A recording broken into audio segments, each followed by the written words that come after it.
Topic शुरू कर रहे हैं और ये टॉपिक है गैसेस। इस टॉपिक में हम आइडियल गैस, रियल गैस और गैस लॉस पर बात करेंगे और ये सिलसिला 5 या 6 वीडियोस पर मुश्तमिल होगा। इस वीडियो में हम बात करेंगे गैसेस और काइनेटिक मॉलिक्यूलर थ्योरी की। जल्दी से एक नोटबुक और पेन ले लीजिए ताकि हम अपने लेसन को शुरू करें। सबसे पहले बात करते हैं कि गैसेस की फिजिकल प्रॉपर्टीज़ क्या होती हैं और उसमें भी सबसे पहले हम बात करेंगे कि आइडियल गैस की फिजिकल प्रॉपर्टीज़ क्या होती हैं।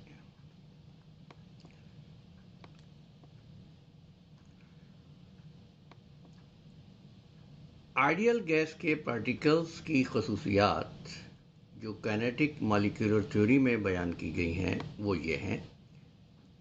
Number 1, gases and gaseous molecules have no volume and their molecules, when they collide each other, their collision is elastic in nature. They are in constant random straight line motion. Move करते हैं, एक दूसरे से टकराते हैं, लेकिन energy lose नहीं होती। टकराने के बावजूद इनमें आपस में कोई अट्रैक्शन नहीं होता और ये एक दूसरे को रिपेल भी नहीं करते, एक दूसरे को नापसंद भी नहीं करते, एक दूसरे को धक्का भी नहीं देते।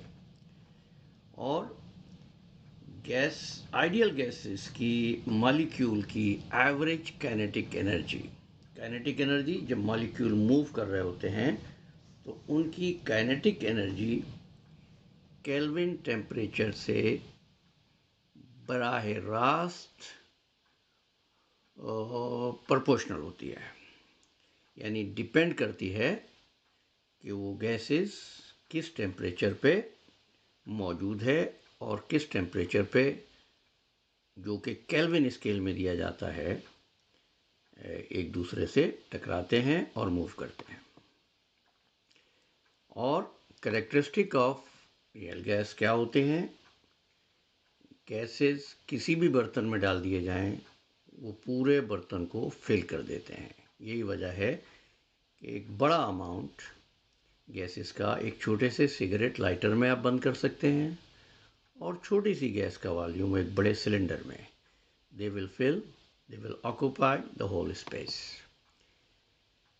without any attraction. वो मुस्तकिल मूव करते रहते हैं। Gases are fluids like liquids. अब लिक्विड्स और फ्लूइड में क्या फ़र्क होता है? लिक्विड्स फ्लो करता है, मॉलिक्यूल्स एक दूसरे के ऊपर स्लाइड करते हैं, फ्लूइड मॉलिक्यूल्स मूव करते हैं, अट्रैक्शन नहीं होता।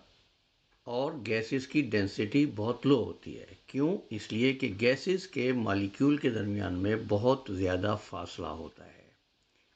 दे are very far from each other और इनका कोई वॉल्यूम नहीं होता और बहुत से एम्प्टी स्पेस इनके दरमियान में होती है, जिसको हम इंट्रामॉलिक्यूलर स्पेस कह सकते हैं।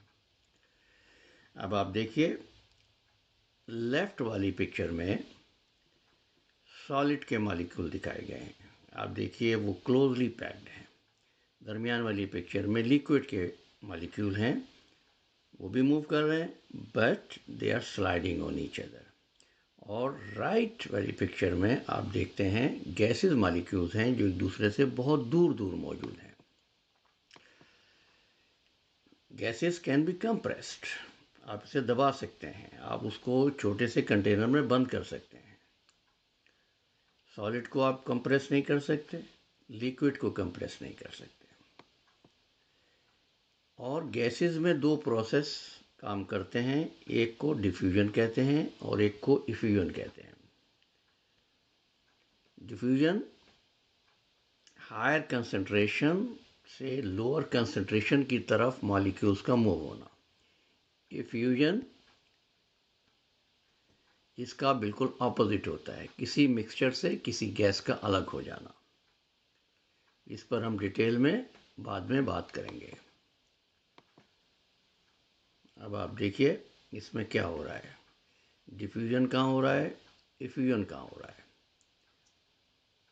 और कमेंट सेक्शन में बताइएगा। इफ्यूजन मॉलिक्यूल्स का दूर होना, अलग होना, बाहर निकलना, इफ्यूजन है। डिफ्यूजन क्या है, उनका पूरे तौर पर उस बर्तन में सरायत कर जाना। गैसेस पर जब डिस्कस किया जाता है तो याद रखिएगा इसमें हम टेम्परेचर का फ़ारेनहाइट स्केल यूज़ नहीं करते, हम इसमें सेल्सियस या सेंटीग्रेड स्केल भी यूज़ नहीं करते, हम इसमें केल्विन यूज़ करते हैं। क्या फ़र्क होता है, फ़ारेनहाइट का जो टेम्परेचर है वो कहाँ से शुरू होता है, 32 से 212 तक। सेल्सियस का कहाँ से शुरू होता है, 0 से 100 तक। क्या मतलब है, इसका नुक्ता इंजमात फ्रीजिंग पॉइंट सेल्सियस में 0 है, बॉइलिंग पॉइंट 100 है। फ़ारेनहाइट में जो लोएस्ट टेम्परेचर है वो 32 होता है, और हाईएस्ट यानी बॉइलिंग पॉइंट जहाँ ये होता है उसको 212 डिग्री फ़ारेनहाइट होता है। केल्विन में जो 0 है सेल्सियस का वो इसमें 273 होता है।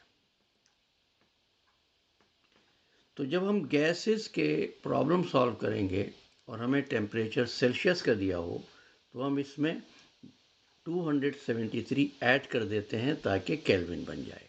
इस फार्मूले को याद रखिएगा, केल्विन सेल्सियस प्लस 273, और अगर सेल्सियस को फ़ारेनहाइट के साथ बदलना हो तो ये फार्मूला है जो काम करता है, 5/9 टाइम्स फ़ारेनहाइट टेम्परेचर माइनस 32। तो हम सेल्सियस हासिल कर लेते हैं।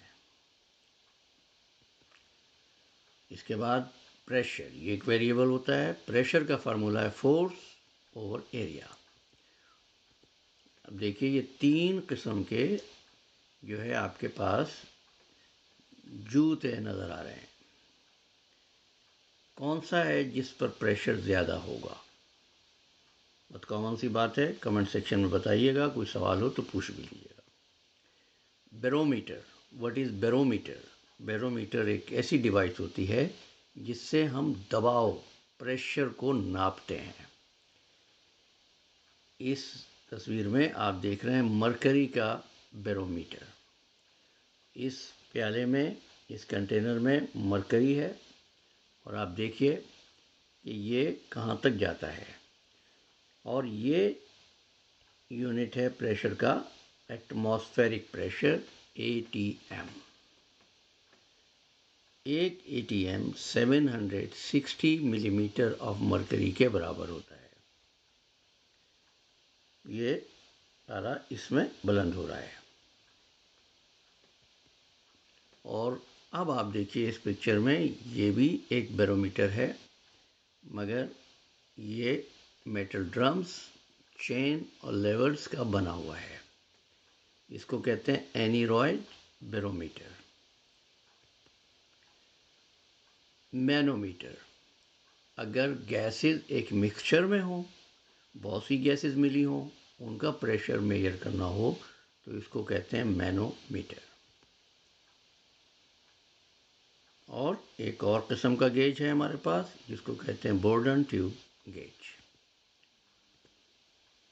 अब सी लेवल पे जो प्रेशर होता है वो क्या होता है।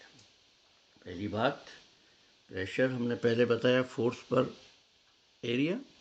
फोर्स का यूनिट है न्यूटन, एरिया का यूनिट है मीटर स्क्वायर, न्यूटन पर मीटर स्क्वायर, ये प्रेशर का यूनिट हो गया।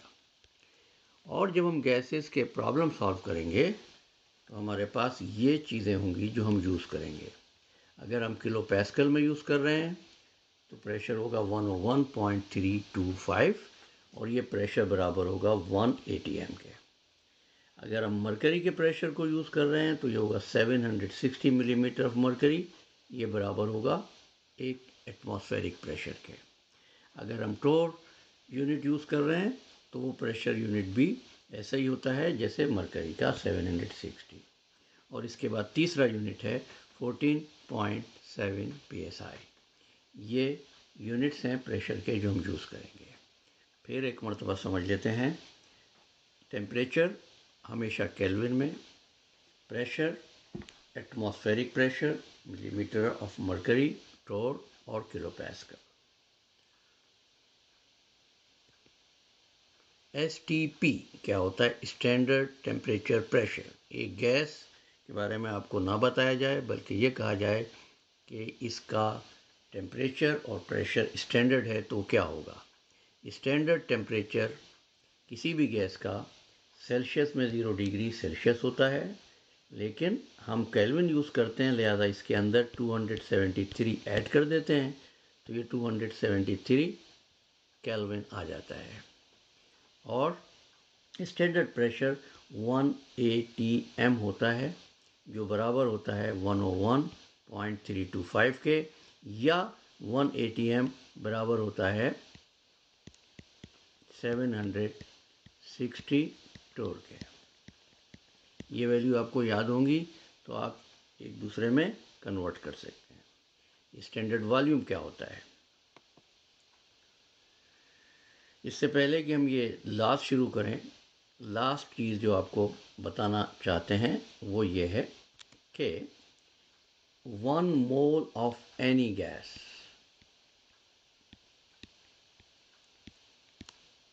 हैज़ ए वॉल्यूम ऑफ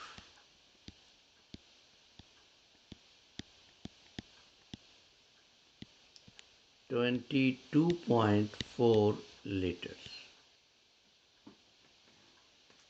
अगर मिलीलीटर में इसको करना हो तो आप 1000 से मल्टीप्लाई कर देंगे 1000 से।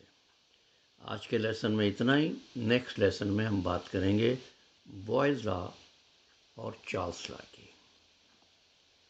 Thank you so much. Have a nice day.